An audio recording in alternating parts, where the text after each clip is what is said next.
Ayos din. Yun, bahay na. May adobo rice ng Jollibee. Sarap nga eh. Hindi siya maalat. Sakto lang.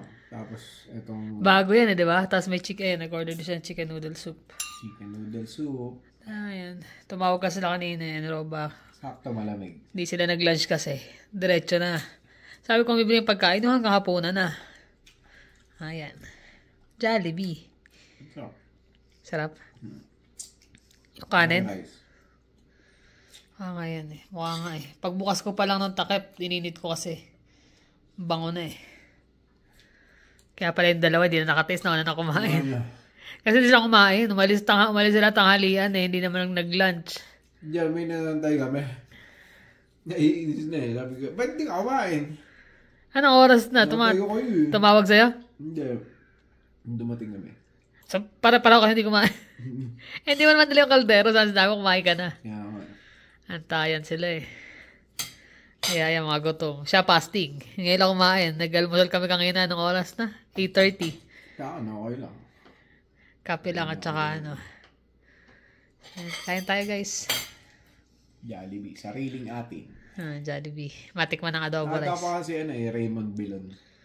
Kwento mo? Nakakanta. Ka-group niya yun sa, sa toy collector dito sa Calgary.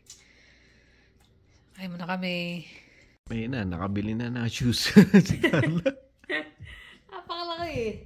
Bigat eh. Pwedeng weights. Sobrang exercise sobrang laki ng discount namin dito. May ilang percent discount mo? 40? Ano, di ba?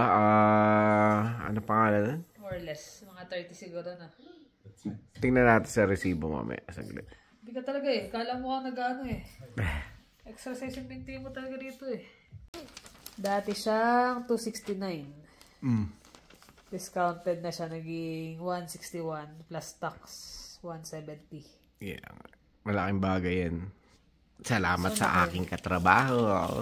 Bigay siya ng discount eh, kasi yung asawa no nagtatrabaho sa Canadian Tire. Friends and family. Friends and family. 2 bali yung binili ko. Tapos, on top of that, discounted to. Babayaran pa ako ng half nung kalahati nung company. Yeah. So, bumili siya ng extra na rin. Bumili ako extra kasi, syempre, kailangan din naman talaga eh. Ano ba ito isa? Ito mas mura to eh. Kasi ito yung pantatrabaho ko talaga. Dakota. Subok ko na itong Dakota na ganito eh. So, ito yung gagawin niya pantrabaho. Yung isa pwede niya pang alis-alis. Ay, sorry. Yan. Dati 180. Nandyan din yung resibo yata. Asa ano ata? Dito ba? Ako ba? Yan.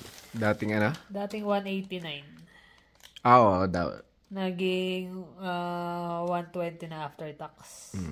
So still, para 170. Tapos $150 din discount mo dito. Malaki din. Tapos hatiin pa nila yan. Sa trabaho. Yan. Kaya okay. Collection niya sapatos pang trabaho. Dati mga Jordan yung mga binibili ko. Tsaka mga ano-ano. Ngayon, eto na lang. Matala yung discount, sayang eh. Wala kang bagay din yung discount eh. Correct. Ayan. Kagano na ako ng pagkain namin. Nag-air fry lang ako ng fries. Tapos itong burger patty, ginawa ko lang siya. Ano yan, nilagyan ko lang siya ng onion powder, garlic powder, pepper, tapos konting Montreal steak spice. As in, konti lang. Tapos, konting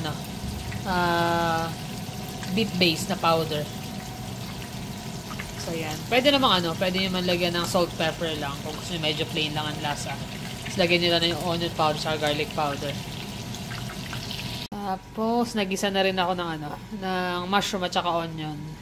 Sarap kasi sa burger yan eh. Dapat nga may bacon, kaya lang kanginang umaga kasi BLT na ang almusal nila. So yan, lettuce, tomatoes. Tapos dahil nga mas masarap yung sauteed onion kaysa sa raw onion, kaya ito. Tapos nagawa rin ako ng ito na masawsawa ng ng fries. Gagawa pa ako ng sausawa ng burger, iba pa yon. Ito, ginaya ko yung ano ng Chick-fil-A. So, nilagyan ko siya ng ketchup, mustard, mayo, at saka honey. Tapos, konting paminta. So, yan. Almost done na yan. Babaliktad ko na lang. Tapos, lalagay ko sa gitna yung onion mushrooms. Papatungan ko siya ng cheese, tsaka i-melt. Tinanggal ko dinrain ko yung pinaka, di ba, daming liquid. Kumatas ng husto yung giniling. Kasi nga, frozen. Pero tinoko naman siya, kaya lang, syempre nagtutubig pa rin siya. So yan, tinanggal ko para mas maano yung taba-taba niya matanggal. So, okay. Mas mura kasi yan pag ginawa kaysa yung bibili ko. Kalahati lang nung giniling ang nagamit ko para sa 4 na patties. So, ito yung burger sauce. Dapat nito may relish, pero wala akong relish pala, naubos. So, ketchup, mayo, mustard lang to. Tsaka konting hot sauce. Medyo may konting anghang. Kasi yan. Tinakpan ko na yung burger patty. Para lang mag-melt yung cheese niya.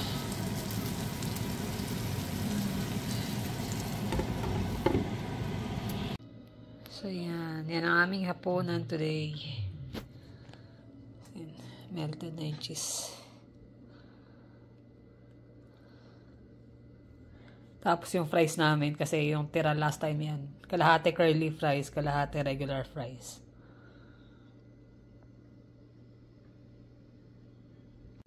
Ayun dito na kami sa sala kumakain. Sa sopa.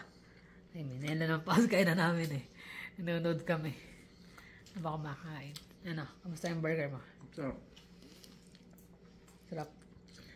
Siyempre, iba yung Lalo kung may bacon yan. Kaya lang, sabi ko alam mo yung yung gusto ng pamakain panlasa.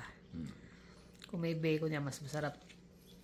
Kaya lang too much calorie na yun. Kaya enough na yung ganyan. Ayun sinusukat na niya. Maganda rin ito sa maong Solid Kaya lang, bigat talaga nung tinesting ko Mas mabigat yung isa. Oo nga 6 inch lang yan. Ito 8 para kang dyan nagwe-weights. Parang yung presyo niya, parang yung dalawa, presyo lang ng isa May malaki na discount Tapos may discount po sa trabaho, kaya malaki talaga. Matagalan na yun. Eto naman, di ko naman pantatrabaho to, pang ko tanto Pag ang weather talaga makapalang yelo. Kaya lang, pag nag-walking ka dyan, dear. Hindi, mas mas malambot to kaysa doon. Sa isa. Ayan. Tagilid yan, tingin. Ganda. Mas flexible siya pag Hindi masakit sa paa. Hindi. Anong size yan? 9.5. 9.5. Timberland Pro. Testing ko rin ito isa. Ito kasi yung araw-araw mo talaga isusuot Pero ayan, isa maganda rin mas dark ang kulay niya. Pwede nga lang mas dark pa Itim sana kaya lang Okay na lang ganyan. Maganda nga yung kakaiba nito Parang, yung kulay nito parang burgundy na hindi yung Dark brown kasi. Sabi ko yung yung medyo bata-bata mga rubber shoes yung Mga Jordan yung Nike SB Dunk. Ganyan mga sapatos niya Yung pang trabaho Pang basketball. Kasi yung ginagamit niya everyday Pag pang basketball, larga na kagad sa court yun. Yan talaga. Alam na pag tumatanda na. Lalo dito, hindi naman kami sobrang alis ng alis. Kaya tumatagal din talaga yung pag summer naman, lahi kami mga nakachinelas. Crocs. Kasi ito mas wide. Mas wide yung ano niya, yung pinakaloob. Kaya, komportable. Mas komportable. Lalo kung everyday mong gagamitin. Nakita na ba nila yung sapatos ko na papalitan? Actually, yan yung pang everyday niyang pamasok. Sayang ngayon, sa Nike namin nabili, ginawa niyang pang trabaho. Pero meron pa talaga siyang yung safety shoes talaga na sa pag trabaho nasa work. Pero ito yung drive ko papunta ron. pang drive, pang haraba, kasi may mga pintura Hindi siya, wala siyang steel toe. So pang ano lang yan, pang araw-araw. Kasi pagdating doon, iniwan naman niya yung steel toe niya ng sapatos. Pero mapapahinga to. Maglilinisin ko to. Kasi yung kalahati nito, parang malabo na din malinis kasi may mga pintura eh. Mesh yung kalahati, tapos yung kalahati leather. Pang ano to eh. Ilan taon na rin yan? Tagal na, sa 2015 pa to. Sa Worsley pa ba tayo yan? Sa Worsley, no, dagad. Ay, pa, baka lang pagdating natin dito. Tagal na yan. Ready mo na at mabit-bit mo na bukas. Alin? Yan. Ang trabaho. Yeah. Facing new rules at the border after U.S. President Donald Trump signed an executive order on stricter requirements for foreign visitors. We regret that we're not going down in the sense we met some great people, some great Americans, some great Canadians at the RV parks we stayed at, and we enjoyed our stay down there. Under the order, the U.S. Department of Homeland Security must ensure that all non-Americans staying in the country for more than 30 days register with the government. The new measures that come into play December 26th expand security screening, including mandatory fingerprinting and photographs for visitors. With me now is Warren Kreitz, certified specialist in immigration. So yan, nanonood kami ng ng news.ca, CTV. CTV News. Yun nga, gihigpit na sila. Kasi nga, alam yung nyo mga na. non-American na, na citizen at kukross sa border or darating. Kasi dati, mga pag-Canadian, parang dire-diretso lang. kasi nga, ang laki ng, di ba, yung border ng US tsaka Canada. So, parang tawiran lang. Ay, yung iba, kapag kagantong winter, lalo yung mga may edad na. Yung tinatawag nilang, winter, Snowbird. Snowbird. Tawag na sa mga Canadian na nagano snowbird. Doon nag-spend ng winter. Ng winter. Ngayon, kapag more than 30 days, mas mahigpit na yung mga hinihinging requirements. Hihinga ka na ng mga proof of billing mo, tapos yung property mo, tapos yung fingerprinting ka na. Dati, hindi na nagbabago na kasi yung panahon Marami na mga extremist na sinasabi ng US government na mostly galing dito sa Canada. May mga nahuhuli sila na border crossers na mga wanted, tsaka yung mga nasa list ng mga terrorists, mga ganun. Tsaka drugs, yun. Meron nga palang Canadian na daig pa raw si Sino? Yung pinapanood natin si yung Walter White? Hindi, Sino? yung Colombian. Si Escobar. Escobar, grabe. Daig pa niya. Kasi sobrang dami niyang mga kinita sa drugs, saka mga drugs. Ngayon, nasa Mexico siya, protektado ng cartel. Most wanted na Canadian. Yun lang. Sa drugs. Nasa Mexico siya. Ngayon. Kaya naghihigpit na talaga US. Talaga naghihigpit na talaga. Sobrang luwag kasi dito sa Kasi talaga, minsan bridge lang. Talaga kasi niya na-cross. Pag-cross mo, yan na. Canada, US. Magiging, yun ang malaking problema nila kasi pinakamalaking border nga nila dito sa tabi ng Canada. Haba. Kaya nakakalusot. Lusut-lusutan. Ilang kilometro yun. Ay, naka. Kumbaga, lahat ng province ng Canada, nandun ang border pa US, di ba? Kaya nga may mga advisor na sila na kung sakaling tatawid nga raw, dapat make sure na may dalang mga proof of billing, ganyan, or residency mo sa Canada. Na ibig sabihin, hindi ka tatawid na magti-TNT ka or mag-stay ka doon ng matagal or basta may mga iba-iba silang reasons. Pero tama din naman yan. Tama Tama nga din, lalo na sa mga nangyayari ngayon.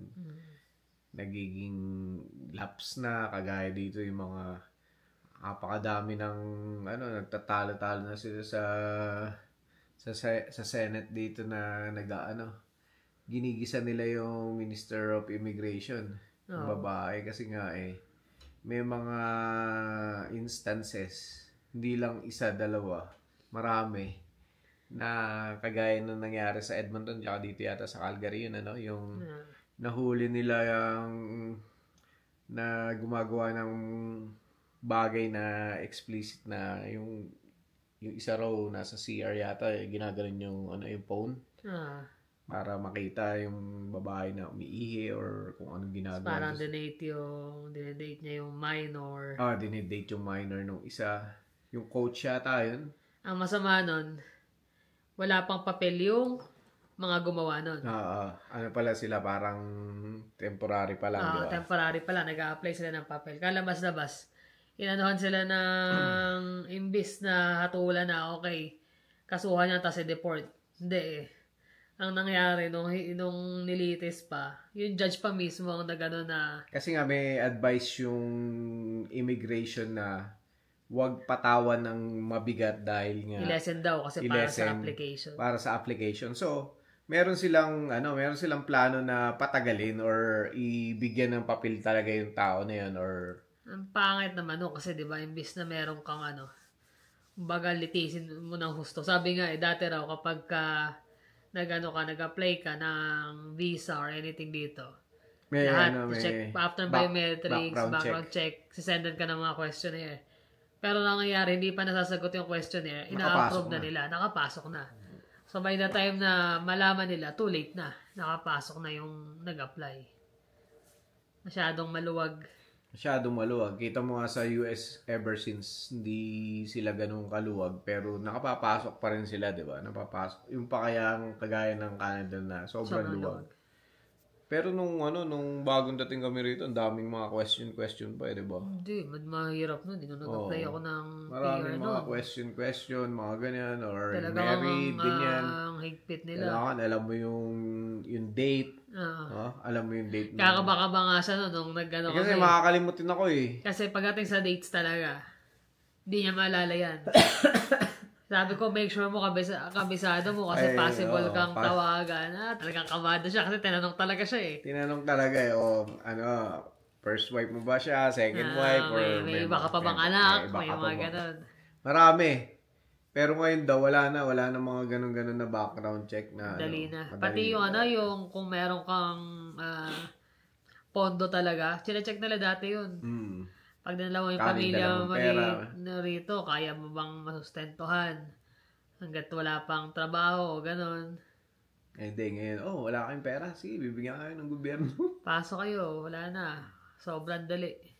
Hindi, kasi actually kanina umaga, yun din yung pinag-uusapan namin doon kasi napanood din ng mga katrabaho, mga talagang mga Canadian yun So, sabi niya, ayoko mag-comment dyan. Alam niyo ba, sabi niya yun. Pag kami nagko-comment dyan, racist ka ng labas namin. Kaya gusto namin, kayo rin. Sabi niya, kayo rin. Total citizen din naman kayo dito. Sabi niya, Canadian din kayo. Dapat, sabi ko, alam niyo ba ako, ang statue nung simbolo ng justice is blindfolded. Sabi ko ganyan.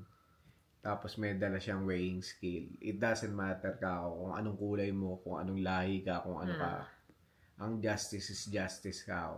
Kung gumawa ka man ng kasamaan o mga kriminalidad na bagay, bibigyan ka ng hatol.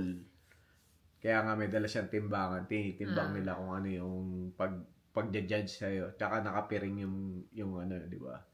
So, dapat ganun. Hindi ka ako merong nagtatrabaho sa immigration na kalahi niya. Bigyan mo naman ng pabor yan. Huwag mong bigyan ng sentensya.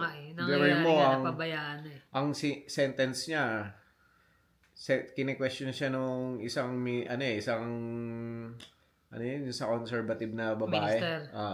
Kine-question yung ng immigration. Sabi niya, di ba dapat ayusin yan?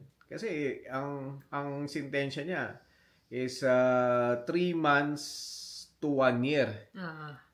Yung isa, parang 2 years, di ba? Yung nag-date yata.